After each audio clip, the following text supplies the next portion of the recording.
எத்தனை 500 கடை மூடினாங்க? ஒரு 500 கடையை மூடினாங்க. 1000 கடைக்கு மேலே எனக்கு என்னென்ன வந்துடுச்சு, பார்கள் வந்து விட்டது. அவரை கைப்பிடித்து வழி நடத்தி ஒதுக்கி போங்கன்றார் உதயநிதி.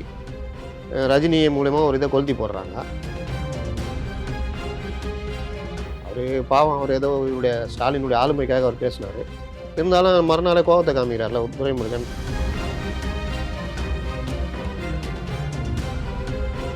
டிஎம்கே ஆதரவாக பேசினா அவர் மேலே ஒரு கேள்வி எழுது, திமுக எதிராக பேசினா கேள்வி எழுது. அவர் நிலைப்பாடு எப்படி இருக்கும்? திருமாவளவன் நிலைப்பாடு கேள்விப்படியாகிட்டே இருக்குது. இப்போ திமுக ஆட்சி வந்து வேங்க வெயில், நாங்கள் இந்த பட்டியல் மக்கள் பிரச்சனையப்போ திரும்ப வாய்ஸ் கொடுக்கல, அப்படி திமுக ஆதரவாக பண்ணுறாருன்னு ஒரு கேள்வி இருந்துச்சு. இப்போ திமுக கூட இருந்துட்டு மதுவிலக்கு கொண்டு வந்து திமுக எதிராக பேசுறாரு. அப்பயும் ஒரு மாதிரி கேள்வி கொடுக்குறாங்க. மதுவிலக்கு கொள்கை பேசினா திமுக எதிர்ன்னு சொல்கிறீங்களா? மக்களை வந்து மது நிலை ஆக்கிட்டு அவங்க நலத்திட்ட உதவி கொடுக்குறது தப்பான விஷயம். அப்படி இந்த கள்ளக்குறிச்சி விஷயத்தை மீன் பண்ணி தான் பேசினதா அடிக்கணும். 2021 தான் அந்த பிரச்சனை இருக்குது. என்ன இப்போ மட்டும் தூக்கிட்டு வந்து பண்ணுறீங்க? ஏன் 24க்கு முன்னாடி பண்ணியிருக்க வேண்டியதானே?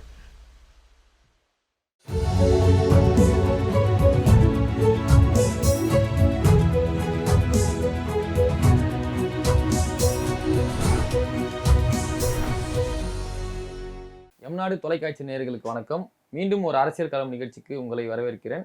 இன்று நம்முடன் இணைந்திருப்பது செய்தியாளர் சிவா மற்றும் மூத்த செய்தியாளர் முத்தலிஃப் அவர். வணக்கம் சார். வணக்கம். திருமா அவர்களோட பேட்டி, ஒரு பேட்டி பல பேர் பேட்டி கொடுக்கறதுக்கு காரணமாக இருக்குது. பல பேர் ஒரு இந்த ஸ்டேட்மெண்ட்டுக்கு எதிர்ப்பு தெரிவித்து ஆதரவு தெரிவித்து நிறைய பேர் கொடுத்துட்டுருக்காங்க.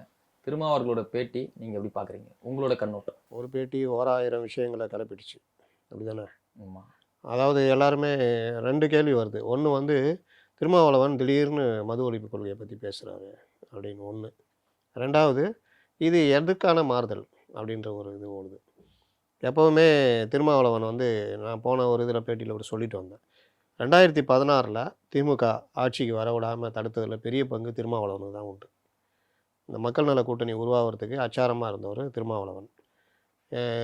திருமாவளவன் திமுக கூட்டணியில் இருக்கும்பொழுது இப்போ அவரே இப்போ சமீபத்தில் போன வருஷம் சொன்னது என்னென்னா, 2016 என்னை ஸ்டாலின் கூப்பிட்டு நாங்கள் 200 சீட் நிற்க போகிறோம், நீங்கள் உங்கள் வழியை பார்த்துக்குங்க அப்படின்னு சொன்னாருன்னு இப்போ கூட்டணியில் இருக்கும்போதே ஓப்பனாக சொன்னார். அப்படின்னா என்ன அர்த்தம்னா, நீ கிளம்புறாசா அப்படின்றது தான். நான் சும்மா கிளம்ப மாட்டாராசா, நான் என் வேலையை காமிக்கிறாசான்னு அப்போது திருமாவளவன் காமிச்சார். என்ன பண்ணார்? மக்கள் நல கூட்டணி உருவாக்குனார். ஏதோ திருமாவளவன் தான் உருவாக்கிட்டாரா அப்படின்னு பார்த்தா அப்படி கிடையாது. ஜெயலலிதா அவருடைய மிகப்பெரிய காய் நகர்த்தல் ப்ளஸ் உளவுத்துறையை பயன்படுத்தினது, இது எல்லாம் சேர்ந்து 2016 மக்கள் நல கூட்டணி உருவாச்சு. சேம் அதே பேட்டர்னை கையில் எடுக்கிறாரா திருமாவளவன் அப்படின்ற ஒரு மீண்டும் ஒரு மக்கள் நல கூட்டணியா? மக்கள் நல கூட்டணியாக கிடையாது. ஒவ்வொரு தடவையும் அதே ஆயுதத்தை பயன்படுத்த முடியாது. அதனால் இந்த தடவை வந்து திமுகவுக்கு எதிராக கூட்டணி கட்சிகளை வெளியே எடுத்து மீண்டும் அதிமுக கூட்டணியில் கொண்டு போகிறதா, இல்லை விஜய் கூட சேர்றதா, திமுக கூட்டணிக்குள்ளே ஒரு சலசலப்பை உருவாக்கி கூடுதல் எண்ணிக்கையில் சீட்டு இல்லை. ஏன்னா இப்போவும் அதே கதை தான் இவங்க பேச ஆரம்பிச்சிருக்காங்க. என்ன பேச ஆரம்பிச்சிருக்காங்க? நாம் வந்து அந்த மாவட்ட செயலர் கூட்டத்தில் ஸ்டாலின் பேசுகிறாரு, முதல்வர் ஸ்டாலின் தலைவர் ஸ்டாலினாக அந்த மாவட்ட செயலர் கூட்டத்தில் என்ன பேசுகிறாரு? நாம் இந்த தடவை 200 தொகுதிகளை வெல்ல வேண்டும் அப்படின்னு. அப்படின்னா திமுக தான் அர்த்தம். அப்போ இவங்க 200 ஜெயிக்கிறாங்கன்னா திமுக மற்ற கூட்டணி கட்சி 34? ஏற்கனவே காங்கிரஸ் 25 கொடுத்தே ரொம்ப மன வருத்தத்தில் இருக்காங்க. 60 சீட்டு வாங்கின காங்கிரஸ், அதுலேயும் 2011 60 சீட்டு கொடுத்துட்டு இவங்க 63 கேட்குறாங்க, இவங்க 60 சீட்டு கொடுக்குறேன்றாங்க. 3 சீட்டுக்கு கட்டி உருள்றாங்க. கூட்டணி இல்லைன்ட்டாங்க. உடனே அறிவாலயத்தில் பட்டாசுலாம் வெடிக்கிறாங்க. ஏன் வெடிக்கிறாங்கன்னா, 60 சீட்டே இல்லை காங்கிரஸ் இல்லைன்னா அங்கே நம்ம நிற்கலான்ற ஒரு இது இருக்கும்ல. அதனால் அது லாஸ்ட்டில் ஒரு வழியாக பேசி முடித்து கொண்டு வந்தாங்க. அப்போது அப்படிப்பட்ட காங்கிரஸ் போன எலெக்ஷனில் 25 சீட்டு நிற்கிறாங்க. அப்போ இப்போ 34 சீட்டு தானே. அப்போ காங்கிரஸுக்கு எவ்வளோ, விடுதலை சிறுத்தைகள் எவ்வளோ, இடதுசாரிகள் எவ்வளோ, மதிமுகவுக்கு எவ்வளோ, முஸ்லீம் லீக் எவ்வளோ, மனிதநேய மக்கள் கட்சிக்கு எவ்வளோ, அப்புறம் இவர் இருக்கார் கொங்கு ஈஸ்வரன் இருக்கார், பன்ருட்டி வேல்முருகன் இருக்கார். என்ன பிரித்து கொடுக்க முடியும்? நம்ம திருமாவளவன் நிலைப்பாடு கேள்விப்படியாகிட்டே இருக்குது. இப்போ திமுக ஆட்சி வந்து வேங்க வெயில், நாங்கள் இந்த பட்டியல் மக்கள் பிரச்சனையப்போ திரும்ப வாய்ஸ் கொடுக்கல, அப்படி திமுக ஆதரவாக பண்ணுறாருன்னு ஒரு கேள்வி இருந்துச்சு. இப்போ திமுக கூட இருந்துட்டு மதுவிலக்கு கொண்டு வந்து திமுக எதிராக பேசுறாரு. அப்பயும் ஒரு மாதிரி கேள்வி தான் வருது. மதுவிலக்கு கொள்கை பேசினா திமுக எதிர்ன்னு சொல்கிறீங்களா? அவர் அந்த டேட்டா சொல்லியிருந்தாரு. அவர் சொன்ன பேட்டி வந்து பார்த்தீங்கன்னா, மக்களை வந்து மது நிலை ஆக்கிட்டு அவங்க நலத்திட்ட உதவி கொடுக்குறது தப்பான விஷயம். அப்படி இந்த கள்ளக்குறிச்சி விஷயத்தை மீன் பண்ணி தான் பேசினதா டிகோட் பண்ணி மாநாடே கள்ளக்குறிச்சியில் நடத்து. மாநாடு கள்ளக்குறிச்சி நடத்துறாரு. டிஎம்கே ஆதரவா பேசினா அவர் மேல ஒரு கேள்வி எழுது, திமுக எதிராக பேசினா கேள்வி எழுது. அவர் நிலைப்பாடு எப்படி இருக்கணும்? அதாவது திருமாவளவனுக்கு ஒரு சங்கடம் என்னன்னா, அவர் வந்து எனக்கு தெரிஞ்சு தமிழக தலைவர்களில் மூத்த தலைவர், மிக அனுபவம் வாய்ந்தவர், ஒரு விஷயத்தை ஆழமாக அணுகக்கூடியவர். மற்றவங்க மாதிரி எனக்கு என்னன்னு எதையாவது பேசிட்டு போகிறவர் கிடையாது. அப்போ திருமாவளவனுடைய அந்த பேச்சு ஒவ்வொன்றுமே ரொம்ப டெப்த்தாக இருக்கும். அப்போ வந்து அவர் 2024 அந்த பார்லிமெண்ட் எலெக்ஷன் டைமில் இவர் அதிமுக அன்னைக்கு போவாரா அப்படின்றப்போ, நான் இப்போ இல்லை அப்படின்னு ஒன்று சொன்னார்.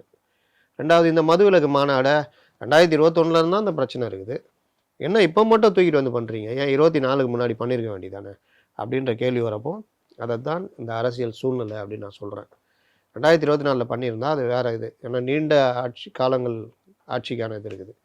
அப்போ இப்போ ஆரம்பித்தா 26க்கு நெருக்கத்தில் அடுத்த வருடம் 25ல் ஒரு சலசலப்பை உண்டு பண்ணலாம். அது தன் கட்சிக்கான கூட்டணி கட்சிகளுக்கான இடங்களை அதிகப்படுத்துறதுக்கு உதவும், இல்லாட்டி விஜய் கூட போகிறதுக்கு உதவும், இல்லை அதிமுக கூட போகிறதுக்கு உதவும். அப்போ ஒரு விவாதத்தை திருமாவளவன் தொடங்கி வச்சுட்டாரு அப்படின்னு சொல்லலாம். அதுதான் ஒரு பேச்சு 1000 பிரச்சனைகளை உண்டாக்கிடுச்சு. முதிர்ச்சியான ஒரு தலைவர் திருமாவளவன் அரசியலில் பொறுத்தவரைக்கும். அவரோட புதுசாக கட்சி ஆரம்பிக்கிற விஜய் கூட கூட்டணின்ற ஒரு அது முரணா இல்லைங்களா? முதிர்ச்சியான தலைவர் கலைஞர், அவர் திருமாவளவனை கூப்பிட்டு சேர்த்துக்கலையா? அதாவது தன்னோட கூட்டணியில் ஒரு கட்சி இணைச்சிக்கிறது வேற, ஒரு கட்சி கூட போய் இணையிறது வேற. அதாவது அதிக எண்ணிக்கைலாம் சீட்டில் அவங்க நிற்பாங்க, ஒரு குறுகியான இது நிற்க போறாரு. அது கட்சி, உங்களுடைய கட்சியுடைய பலம், மற்ற விஷயங்கள். இப்போ விஜய் என்னதான் வந்து ஒரு புதுசாக வராரு, ஒரு சின்ன ஒரு நடிகர் அப்படின்னு பார்த்தாலும், ஃபேம் அப்படின்றதும் அதிக இளைஞர்கள் ஃபாலோவர்ஸ் இருக்கிறதும் வந்து விஜய்க்கு இருக்குன்றதை நம்ம மறுக்க முடியாது. விஜய் என்ன வகையான அரசியல் பண்ண போகிறான்றதை பொறுத்து அவர் ஜெயிக்க போகிறார்.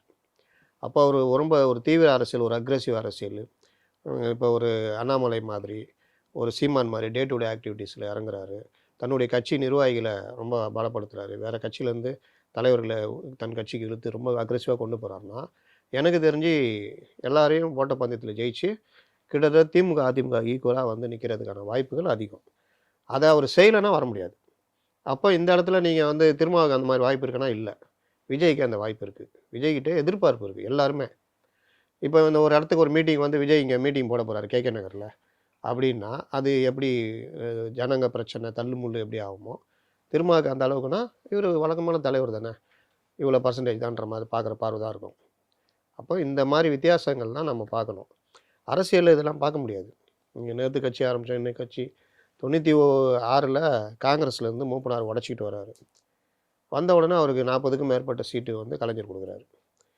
இவங்க கூட கூட்டணியே வைக்க மாட்டேன் அப்படின்னு ஜெயலலிதா கடுமையாக விஜயகாந்தை ரொம்ப சாதாரணமாக ஒரு எம்எல்ஏ ஜெயிச்சவர், 4% வச்சுருக்கிறவர், அதுக்கப்புறம் 10%, ஒன்றும் இல்லாத ஆள், ஒரு நடிகர், இவர் என்ன ஒரு இதுவா? ஜெயலலிதா என்ன அவங்க லெவலில் வேறு. அப்படி யோசிச்ச ஜெயலலிதா தான் 2011 விஜயகாந்த் கூட கூட்டணி வச்சுக்கிட்டாங்க. அவங்களுக்கு கோவம், சேர்றதுக்கெலாம் விருப்பம் கிடையாது. ஆனால் இவங்களாம் சொல்லி சேரலைன்னா நம்ம ஜெயிக்கிறது கஷ்டம் அப்படின்னா பிறகு தான் சேர்ந்தாங்க, ஜெயிச்சாங்க. அதனால் அரசியல் அதெல்லாம் பார்க்கவே முடியாது.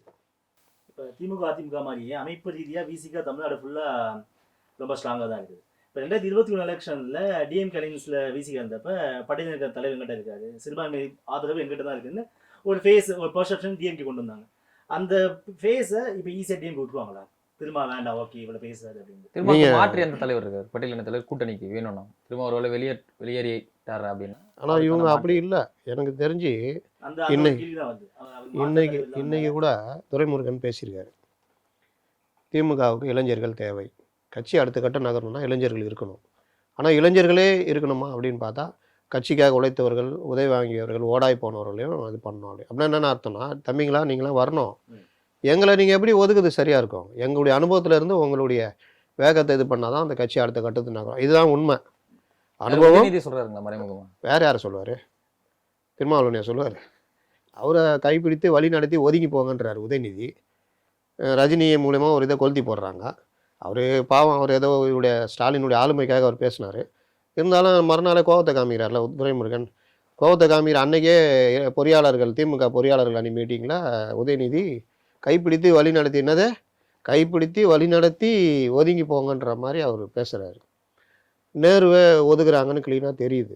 நேரு சில கருத்துக்களை வைக்கிறாரு, அவருடைய அனுபவத்தை அடிப்படையில் வைக்கிறாரு. இந்த மாதிரி 2016 2024 மாதிரியோ 21 மாதிரியோ இருக்காது, களம் கடினமாக இருக்கும்.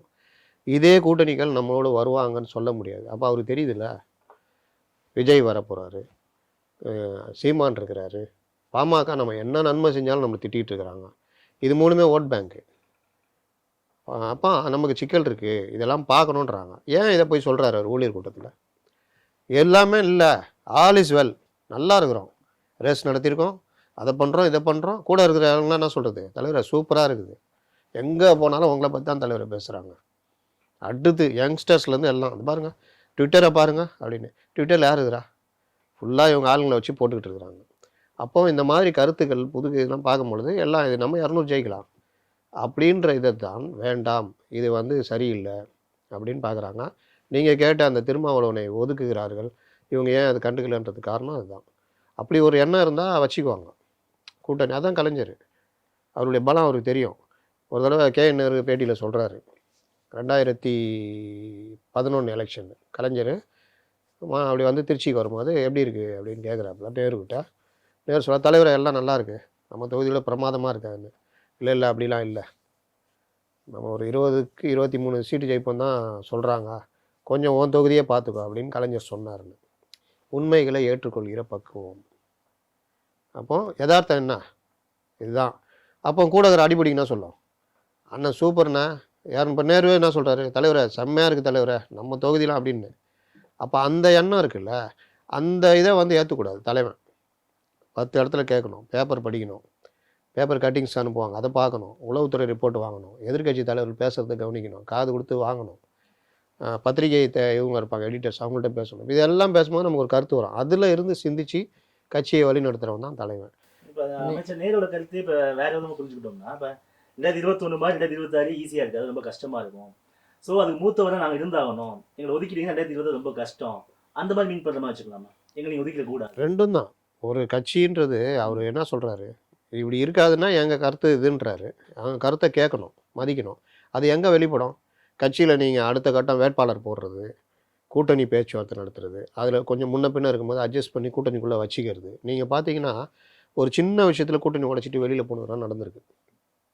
இதுக்கு முன்னாடி நடந்த தேர்தலெலாம் சின்ன விஷயம், 2 தொகுதி கூட தரலன்னு தேர்தலே புறக்கணிச்சிட்டு போனார் வைகோ. 2011 தான். அப்போ அந்த மாதிரி விஷயங்கள்லாம் நடக்கும். அப்போ இது எல்லாம் வந்து மூத்தோர் அனுபவங்களை தான் நடக்கும். இது சேர்ந்து இளைஞருடைய வேகம், அதை எதுக்கு மற்ற விஷயங்களுக்கு தேர்தல் பண்ணி மற்ற இதுக்கெல்லாம் அதோடு சேர்ந்து அனுபவம் போடுவாங்க. இதெல்லாம் கலந்து தான் அடுத்த கட்டத்தை நோக்கி நகர முடியும். ஏன் விஜய் தடுமாறிட்டு இருக்காரு? அதுதானே பிரச்சனை. இப்போ அதே மாதிரி 2016க்கு அப்புறம் அதிமுக மாற்ற அந்த கட்சி ஃபுல்லாக டிஎம்கே ஒருங்கிணைச்சிச்சு. 2017 காவிரி பிரச்சனையாக இருக்கட்டும், நீட்டுக்கான பிரச்சனையாக இருக்கட்டும், திமுக தலைமையில் விசிகா, காங்கிரஸ், மதிமுக, கம்யூனிஸ்ட் எல்லாம் ஒன்று சேர்ந்துருந்தாங்க. அதுக்கப்புறம் 19 எலெக்ஷனு, 21, 24 எல்லா எலெக்ஷனுக்கும் ஒரே கூட்டி இருந்தாங்க. பர்செப்ஷனாக இப்போ டிஎம்கேக்கு ஒரு ஓட்டு, காங்கிரஸ்க்கு ஓட்டு, விசிகா ஓட்டு, கம்யூனிஸ்ட் மாற்றி. ஸோ எதுக்கு என்ன நினச்சிட்டாங்கன்னா, இந்த கூட்டணி பிரிச்சா மட்டும்தான் 26ல் முடியும் அப்படின்ற விஷயத்துக்கு திரும்ப இங்கே விதை போடுறாங்க. திருமாவளவன் வந்து விரும்பிலாம் இது பண்ணல, அவருக்குரிய அங்கீகாரம் கிடைக்கல. நான் சொன்னேன்ல முதல்லையே, திருமாவளவன் ஒரு மிகப்பெரிய தலைவர். அவர் மட்டும் அவரை நான் ஒரு பேட்டியில் கூட சொன்னேன், திருமாவளவன் அனுமார் மாதிரி, அவருக்கு அவருடைய பலம் தெரியல. அவர் ராம பக்தராகவே இருக்கார், அவருடைய பலம் வந்து மிகப்பெரிய பலம்.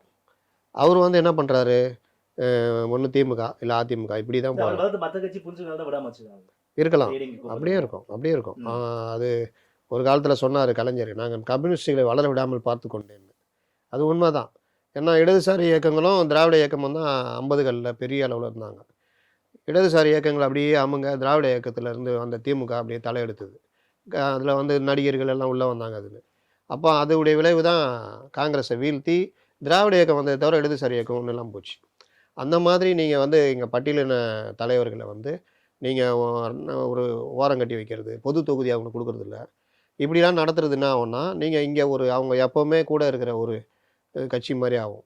அதை வந்து திரும்ப வந்து இப்போ யோசிக்க ஆரம்பிச்சிருக்காரு. சமீபத்திய அவருடைய பேச்செல்லாம் பார்த்தீங்கன்னா, நான் வந்து தலித் ஒருத்தர் முதலமைச்சர் ஆகவே முடியாது அப்படின்ற மாதிரிலாம் பேசுகிறாரு. அதெல்லாம் இதோடைய வெளிப்பாடு தான். இதே திரும்ப வந்து ஒரு சீமான் மாதிரி ஒரு தனி நிலைப்பாடோ இல்லை வேறு ஏதோ எடுத்திருந்தாருன்னா எடுத்தார். 2004 எலெக்ஷனில் என்னமோ எடுத்தார்னு நினைக்கிறேன். அன்றைய காலகட்டம் வேறு. அன்றைக்கி 2 கரிஸ்மா லீடர்ஸ், ஜெயலலிதா, கருணாநிதி. அதுன்னு காலங்களில் பொறுத்தவரை முடிவுகள் எடுக்கணும்.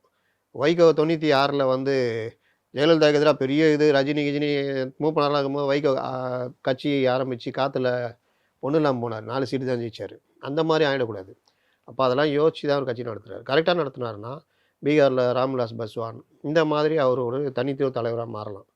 அதனால் வந்து அது மாதிரி யோசிச்சா அவர் பண்ணலாம். நம்ம தொடர்ந்து ஒதுக்கப்படுறோம். அவர் எங்கே இந்த முடிவு எடுத்திருக்கணும்? பார்லிமெண்ட் எலெக்ஷன்லேயே கூட தோத்தாலும் பரவாயில்லன்ட்டு 5 சீட்டு அப்படின்னு ஏடிஎம்கே கேட்டு நின்றுந்தாருன்னா, தோற்றுருந்தா கூட வாக்கு சதவீதம் மற்ற இது 5 சீட்டுக்கு மாறிடுறாரு அப்படின்ற ஆகிடும். சேம் இதே அளவு ஈக்குவல் வாக்கு சதவீதம் வச்சுருக்க பாமக கூட அங்கங்கே மாறி தொகுதிகளை உயர்த்திட்டு இருக்காங்க. இவர் இன்னும் இந்த மாதிரி தான் மாட்டிக்கிட்டு இருக்காரு. இன்னொரு பாயிண்ட் பார்த்தோம்னா திரும்ப வந்து திமுக வெளியே வர்றது கட்டாயப்படுத்தப்படுறாரு அப்படின்னு. இப்போ என்னன்னா 2021, 24 எலெக்ஷன் வரைக்குமே பிஜேபிக்கு அகேன்ஸ்டான விஷயங்களை விசிகா இருக்குது. அந்த சித்தாந்தம் இருக்குதுன்னா அவிக்ஸா சித்தாந்தம் இருக்கிறதுனால திமுக அவங்க பர்செப்ஷன் இருந்தாங்க. இப்போ திமுக ஆட்சிக்கு வந்த வேங்கையில் விஷயம், நாங்குநேரி விஷயம், இப்போ ரீசெண்டாக ஆம்ஸ்டாங் கொலை வழக்கு முதல் கொண்டு திரும்ப எதிராகவே தலித் கூட்டமைப்புலாம் திரும்ப ஆரம்பிச்சிருந்தாங்க. நீங்கள் திமுக அகேன்ஸ்டாக இருக்குது, நீங்கள் அவங்க கூட்டணி நிறைய கேள்விகள் எல்லாம் ஆரம்பிச்சிச்சு. ஸோ இந்த கேள்விகளால் அவர் கூட்டணி வெளியே வந்து வற்புறுத்தப்படும். இது என்னன்னா, இதுக்கு நான் இடதுசாரியில் தான் உதாரணம் சொல்லுவேன். இப்போ இருக்கிறவங்கள அப்போ இருந்தவங்க எப்படின்னா, இது ஒரு கூட்டணின்றது வைக்கவே கூடாது. தொகுதி உடன்பாடு மட்டும்தான். இந்த தேர்தலில் இத்தனை சீட் நான் நிற்கிறேன், இத்தனை சீட் இது பிரச்சாரம் இதெல்லாம் ஜெயித்த உடனே நான் மக்கள் பிரச்சனை தான் பேசுவேன். நீங்கள் ஆட்சியில் இருந்தாலும் மக்கள் பிரச்சனையே பேசுவேன். எதாக இருந்தாலும் என்னுடைய கருத்தை நான் சொல்லுவேன். முடிஞ்சால் உங்களை சந்தித்து இதை பண்ணி கொடுங்கன்னு கேட்பேன். அப்படின்றது தான் ஒரு கட்சியுடைய நிலைப்பாடாக இருக்கும். அப்படி இருந்தால் மட்டும்தான் அந்த கட்சி வளர முடியும். ஆனால் நம்ம ஊர்லலாம் கூட்டணி கட்சிகள்னால் அவங்களோட ராஜாவை மிஞ்சிய ராஜ விசுவாசிகள். நீங்கள் ஆலூர் ஷானவாஸ் பேசுறதெல்லாம் பார்த்தா ஒரு ஆள் திடீர்னு கூட்டு வந்து உட்கார வச்சு, ஆலூர் ஷானவாஸை தெரியாத ஆளை கூட்டு வந்து உட்கார வச்சு, இவர் யார்ப்பா, இவர் எந்த கட்சி பாருன்னா திமுகன்றுவோம். ஏன்னா திமுகவுடைய ஸ்போக்ஸ் பர்சனாக மாறி பேசுகிறாங்க. அப்போ நீங்கள் கண்டிக்க வேண்டிய விஷயங்களில் கண்டிக்கணும்.